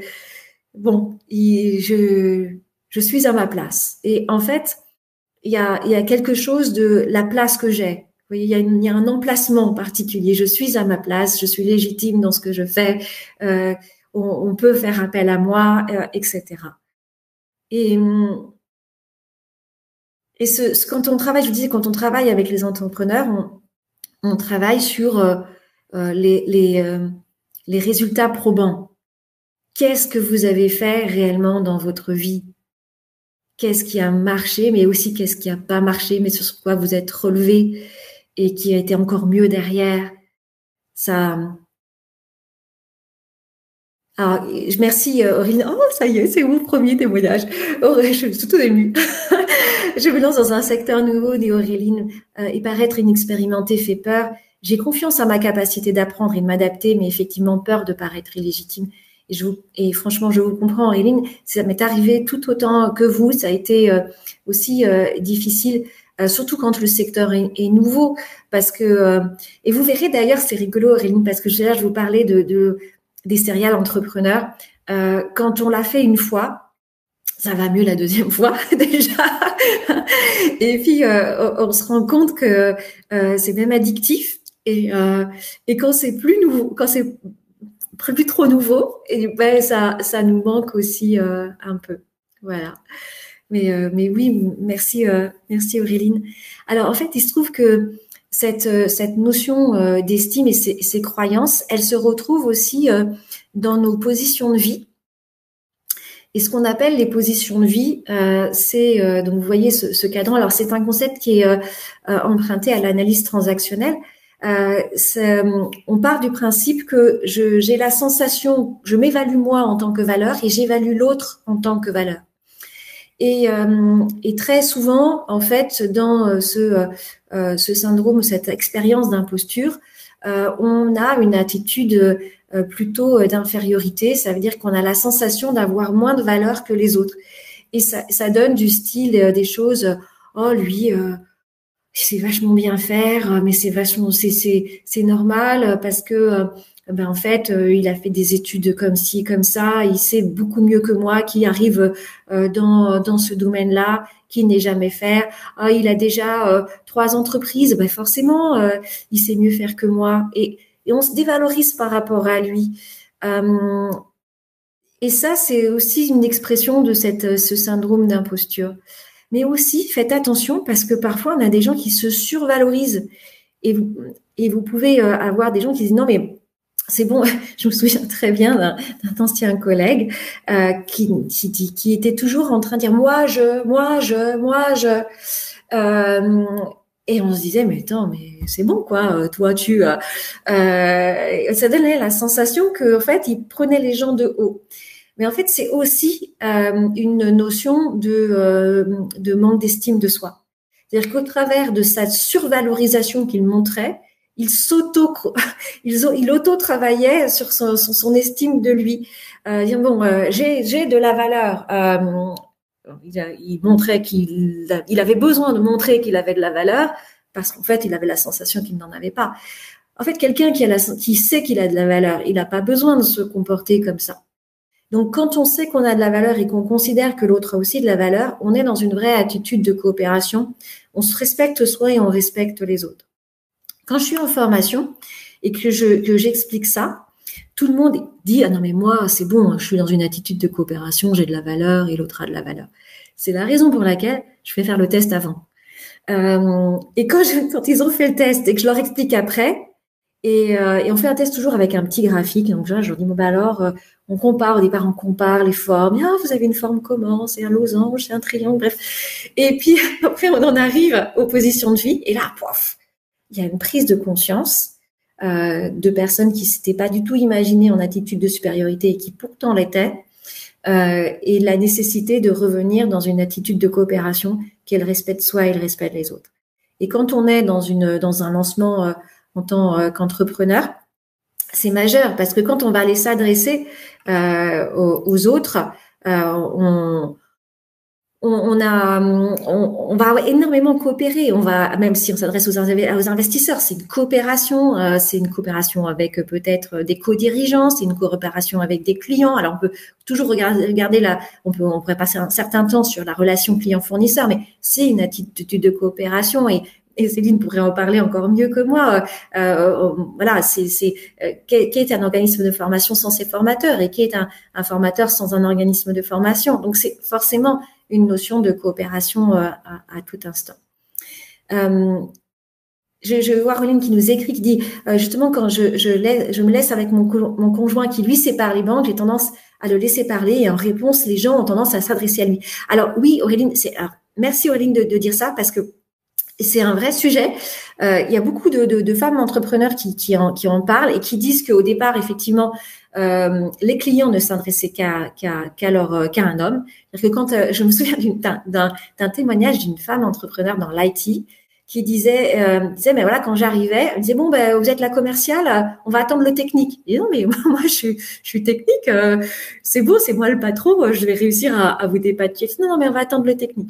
Donc, au bout d'un moment, en fait, elle amenait un homme. Et puis, du coup, quand les premiers, elle parlait technique. Et ce qui s'est passé, c'est qu'elle amenait souvent son mari au départ. Et son mari n'était pas du tout dans la société. Et au bout d'un moment, ça a été bon, hein, c'était juste pour remporter les premiers contrats. Et après, ça allait mieux. Les clients la connaissaient, il y avait plus de soucis. Et la petite histoire, c'est qu'après, son mari est rentré dans la société, mais bien des années plus tard. Donc oui, il y a cette tendance-là. Si ça peut vous rassurer au départ, si ça peut vous permettre d'avoir des clients, voilà, commencez comme ça. Mais très vite, vous allez vous rendre compte que vous n'en avez pas besoin non plus. Au final, donc surtout nos rendez-vous, celui qui a porté ses fruits et celui où les interlocuteurs cherchent à creuser auprès de moi, et j'ai senti ma place s'agrandir un peu. Voilà, merci Auréline, c'est effectivement très en raccord avec ce témoignage. Alors, vous l'avez compris, le syndrome de l'imposteur, c'est un système qui s'auto-alimente. Donc, la première chose dans le fait d'arrêter ça, hein, parce que c'est stop. Hein, à partir de maintenant, on se regarde les yeux dans les yeux, c'est stop. Je dis ça aussi pour moi. C'est stop, Alix, le syndrome de l'imposteur. Alors, comment on va s'en sortir, vous et moi? Donc, on va s'en sortir parce que déjà, on en prend conscience. Je vous en parle et vous m'en parlez et vous en parlez autour de vous. OK. 3, vous apprendrez dès maintenant à vous parler comme à un ami. Parce que souvent, on se parle durement. On est très exigeant avec soi. Ah non, là, franchement, t'as un peu merdé, hein, ce truc-là. C'était nul, hein, ce que t'as fait. Hein. S'arrêter sur ce que vous avez accompli. C'est très important. Le 4, ayez confiance dans les autres. Cela joue sur votre confiance en vous. Alors ça, c'est important. En fait, la confiance, c'est systémique. Quand vous n'avez pas confiance en les autres, souvent, c'est le reflet de la propre confiance que vous ne vous accordez pas. Donc, commencez par faire confiance en les autres. Vous allez voir, il va y avoir un ricochet sur vous. Vous allez vous faire un peu plus confiance. Et puis, il y a le fait d'accepter et de reconnaître ses talents. Ça me permet, je vois l'heure qui tourne, en fait, c'est fou. Je pensais pas qu'on prendrait autant de temps. Donc, je vais avancer un peu plus vite. Je voulais vous parler de l'échec, parce que c'est aussi un sujet quand on est sur le syndrome de l'imposteur, la peur de l'échec. L'échec, c'est très culturel. Ça commence à l'école et en fait, il y a un système très français sur l'échec. Alors, peut-être que certaines et certains d'entre vous ont eu l'opportunité d'aller faire des études à l'étranger et ont pu comparer les systèmes éducatifs. Il y a vraiment quelque chose autour de l'acceptation de l'échec à l'école. Faut savoir qu'il y a quand même des choses qui sont faites et ça bouge, les lignes bougent. Il y a un mouvement intéressant qui s'appelle les Failcon. Donc là, je vous ai mis un lien, vous pourrez aller regarder à tête reposée si ça vous intéresse. Ce sont des entrepreneurs qui viennent parler de leurs échecs. C'est très américain. Alors, en Amérique, vous avez des grands shows, vous avez et donc ils expliquent ce qui leur est arrivé et ils expliquent comment ils ont rebondi derrière. Et ça me permet de vous parler aussi de je m'étrangle avec ma propre salive. De vous parler aussi de comment on peut continuer à la fois à valoriser les échecs, mais aussi les résultats. Et il y a de plus en plus d'endroits où on peut travailler sur ça. Il y a, je vous parle là d'une occasion particulière qui est faite par la Fondation Margaret, qui met en lumière des femmes de l'ombre. Je trouve très intéressant, mais on va pas aller plus loin parce que je voudrais avoir le temps de vous parler des stéréotypes. Et il est déjà 45. Waouh! Alors, on arrive aux stéréotypes. Vous vous souvenez, je vous ai dit que les stéréotypes, il y avait quand même 21% de femmes qui considèrent qu'elles ont fait l'objet de remarques sexistes dans leur activité d'entrepreneur. C'est juste énorme. Alors, Je vais passer très rapidement sur ce qu'est le sexisme, mais c'est quand même important d'en parler. Le sexisme, c'est avant tout une idéologie qui repose sur le fait que les hommes sont supérieurs aux femmes. Et bien sûr, ça stigmatise, délégitime, violente et humilie les femmes. Le sujet, c'est vraiment pas anodin. Ça commence par des petites formes de rien. Des petits propos qu'on entend, vous voyez, du style et je passe la parole à la charmante Camille qui est ici présente. Alors, où est le patron pour qu'on puisse commencer à discuter business, voilà, etc., etc. C'est des petites choses de rien, mais c'est déjà du sexisme, voilà. Et je suis certaine que en les relisant, ça me fait sourire parce que lors d'un dîner professionnel, j'avais un monsieur un peu âgé qui me dit mais vous avez fait quoi de vos enfants? Moi, je me souviens de lui avoir répondu mais vous savez ils ont un père mes enfants. Donc voilà il s'en occupe et à la maison tout va bien. Donc ça commence aussi comme ça. C'est puni par la loi. Voilà, c'est pas rien, c'est puni par la loi. Donc vous avez les outrages sexistes, les agissements sexistes. Et bien sûr, le harcèlement sexuel, parce que ça peut aller malheureusement jusque-là. Tout ça est puni par la loi. Ce qui se passe, parce que l'objectif là, dans notre discussion là ensemble, c'est de travailler et déconstruire ça. Ce qui se passe, c'est que ça commence par des petites choses de rien, qui sont juste des biais de genre. Sauf que ces petits biais de genre se transforment en stéréotypes, qui se transforment en préjugés. Qu'est-ce qui se passe? Un biais, c'est juste une petite tendance, une inclinaison systématique à favoriser l'un plutôt que l'autre. Par exemple, un instituteur qui donnerait plus la parole aux garçons qu'aux filles. Ça n'arrive jamais, bien sûr, dans les écoles. Mais bon, c'est une idée. Ça commence juste comme ça, sauf que ça se conforte. Ça devient un processus socio-culturel et puis ça devient un stéréotype. Donc le stéréotype, c'est juste une représentation simplifiée. Voilà. Sauf que cette représentation simplifiée, quand elle se charge d'affect, elle devient un préjugé. Et c'est là où on va dire que Alfred de Musset, tous les hommes sont menteurs, inconstants, etc. Toutes les femmes, bien sûr, sont perfides, artificieuses. Voilà. Et vous voyez comment d'un petit biais, on arrive à un préjugé.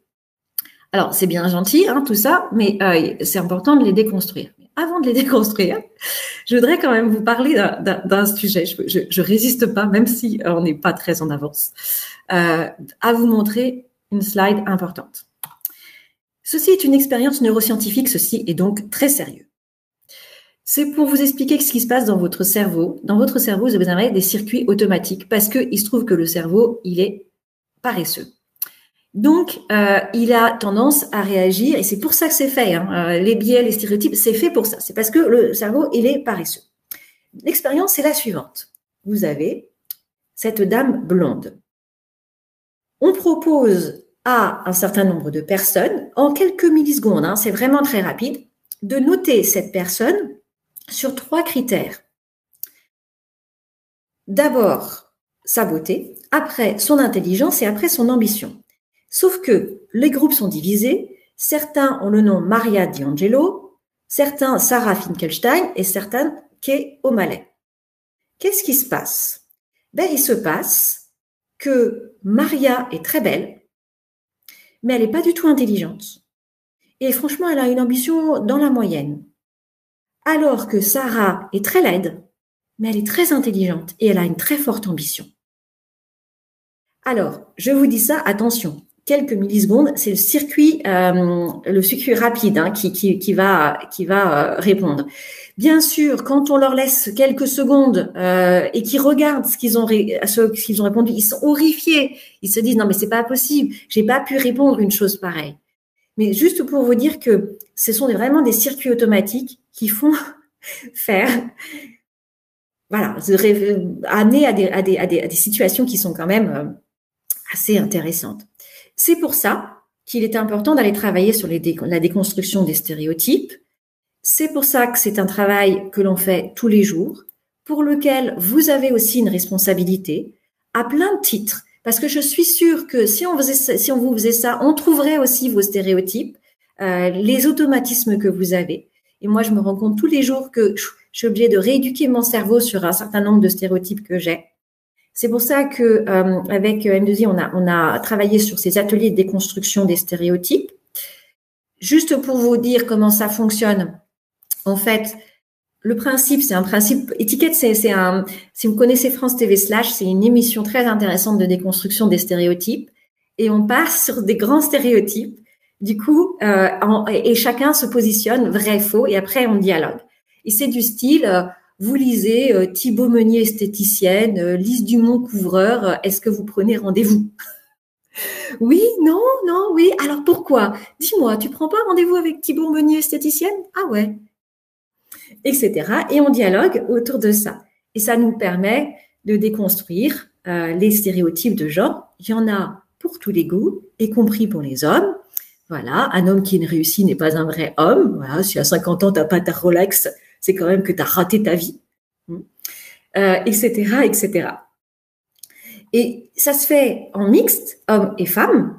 Et pourquoi? Parce que, et on passera du coup pas cette vidéo, mais qui est très connue, donc vous pourrez aussi, ça se fait en hommes et femmes, parce que en fait, ce qui est important pour déconstruire les stéréotypes de genre, c'est de parler entre hommes et en femmes. Et c'est pour ça que je vous mets ce site-là, qui est jamais sans eux, jamais sans elles, qui est un espace d'échange des hommes et des femmes sur l'IT. On ne bouge les lignes qu'ensemble. Et ça, c'est vraiment majeur pour la déconstruction des stéréotypes. Donc, pas de clivage.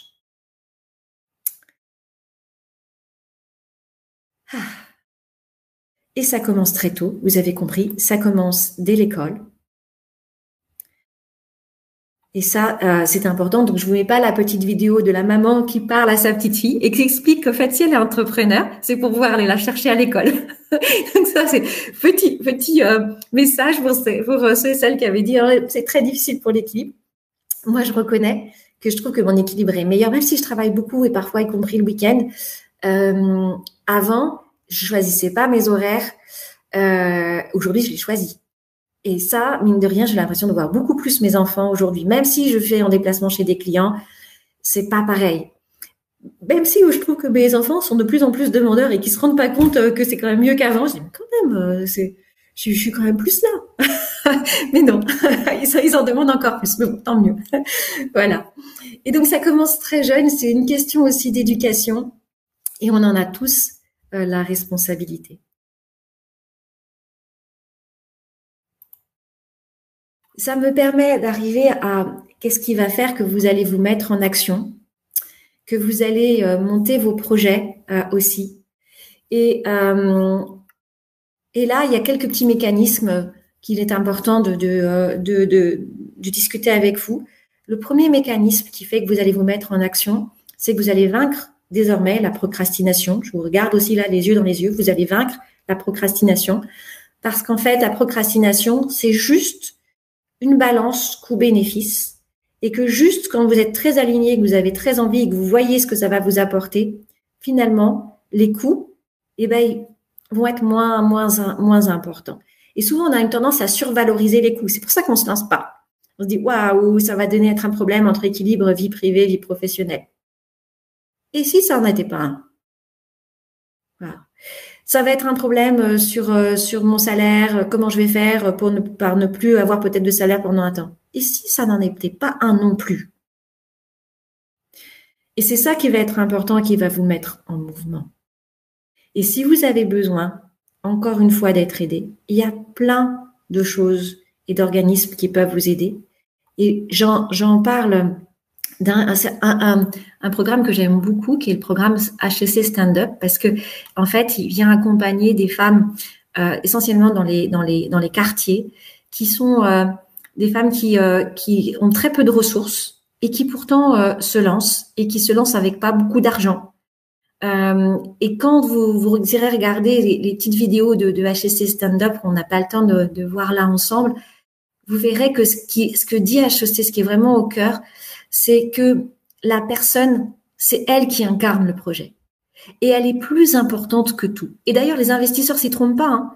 Quand ils viennent regarder à une entreprise pour savoir s'ils investissent, avant toute chose, ils regardent le porteur de projet. Si vous incarnez votre projet, alors on vous suivra. Et ça, c'est vraiment majeur, parce que vous êtes votre première ressource.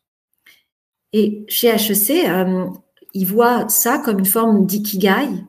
L'ikigai, c'est une philosophie japonaise qui signifie joie de vivre et raison d'être. Et en fait, votre projet, il est à l'intersection de tout ça. Il est ce que vous savez faire, il est ce que vous aimez, il est ce que dont le monde a besoin également ce que vous êtes prêt à aller tester et à engager. Mais pour ça, il est important que vous soyez en lien avec vous, en lien avec vos valeurs et en lien avec vos talents. Et les exercices qu'on ne fera pas là, qui sont des exercices sur les talents et les valeurs, sont derrière. Vous pourrez les regarder à tête reposée pour aussi vous laisser le temps de partager avec vous ce que les questions, les dernières questions. Je vais passer directement à la planche sur aussi les formations, parce qu'on ne peut pas se quitter sans avoir parlé un peu de formation. Donc, bien sûr, vous aurez l'ensemble des planches, la conscience de vos talents, le fait de pouvoir vous tester tout simplement pour pouvoir aller plus loin et éventuellement aller vous former. Il y a un certain nombre de formations, des formations qui sont destinées au public féminin, mais aussi des formations qui sont dédiées à l'entrepreneuriat. Dans les 3 minutes qui nous restent, parce que quand même c'est important, est-ce que vous avez des questions? En même temps, je lis Auréline. Merci pour ce sujet, sur ce syndrome. Je ne pensais pas qu'il était aussi généralisé. Ben oui, ça vous permet aussi de relativiser. Et les horaires difficiles, mais meilleure disponibilité dans le privé qu'à mon travail de salarié. Moi, je vis la même chose, hein. Je ne dis pas que l'équilibre vie privée vie professionnelle est simple. C'est toujours une équation difficile, quelle que soit l'activité que l'on a. Ce qui est important, moi, je trouve, dans l'entrepreneuriat, c'est le choix. C'est le fait d'être maître aussi de ce que l'on souhaite. Et c'est aussi pour ça que j'aurais du mal à revenir en salariat.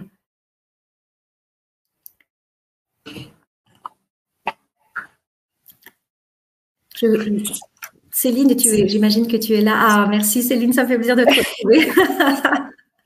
Écoute, tu es passionnante. En tout cas, merci beaucoup Alix pour ton animation. Tu nous as donné beaucoup de pistes très intéressantes et de réflexion. Donc, c'était vraiment très encourageant de ta part. J'ai personnellement vécu cette expérience à 2 reprises d'entrepreneuriat, et je partage. Je me suis retrouvée en fait dans ta présentation. J'espère que les personnes présentes également ont retrouvé certains signes que tu as évoqués. Et comme tu l'as dit très justement, on vous propose d'aller plus loin, parce que difficile aujourd'hui d'aller plus loin dans cet échange-là. On n'a que 2 heures pour en parler, et vous avez vu qu'avec Alix, le sujet est énorme, est important.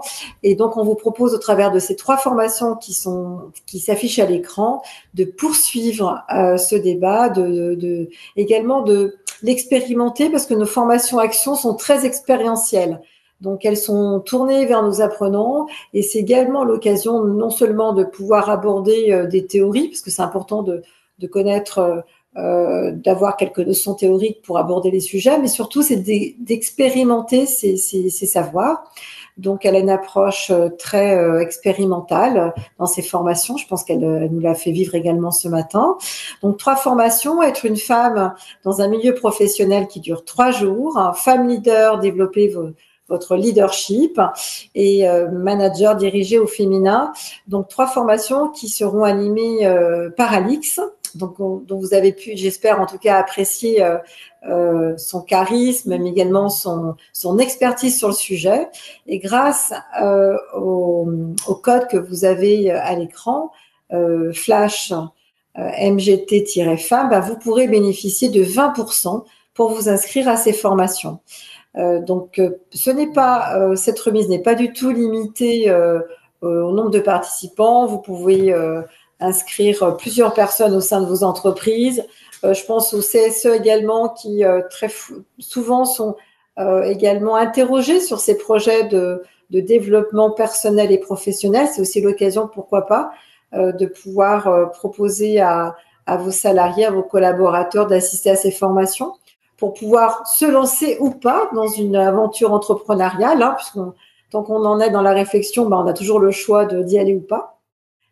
Et donc voilà, je vous invite vraiment à participer à ces formations avec Alice qui sont toutes très très intéressantes. Alors je vois une question d'Isaline qui demande si j'ai concilié salariat et projet au début.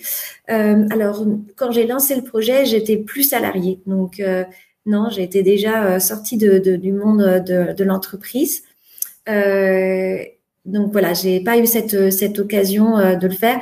Par contre, quand j'ai lancé l'entreprise, quand j'ai lancé l'entreprise, j'ai pas cumulé un projet entrepreneurial dans le sens une entreprise et le salariat. Par contre, j'avais fait un master en coaching en même temps, donc que mon travail de directrice. Donc c'était essentiellement d'ailleurs un master que j'ai fait en cours du soir et le week-end. Donc il y a eu effectivement un moment assez intense. C'est vrai. Mais bon, ça a duré quand même juste un temps. Alors vous allez me dire, ça a duré un an, ça a quand même duré un peu de temps. Aujourd'hui, je continue en fait à faire des cours du soir en psychologie du travail. Donc c'est aussi un mode que moi j'aime bien. J'ai toujours besoin aussi de m'enrichir intellectuellement. Donc c'est aussi ce qui est bon pour vous. En fait, c'est ça qui est important. En fait, vous voyez bien que l'entrepreneur, il est au centre du projet. Qu'est-ce qui est bon pour vous? Isaline, j'espère que ça a répondu à la question posée. Voilà, je vois que voilà, merci. Isaline. Tout à fait. Oui. En tout cas, on a au travers du chat beaucoup de remerciements. Nous sommes ravis que cette formation Flash vous ait plu.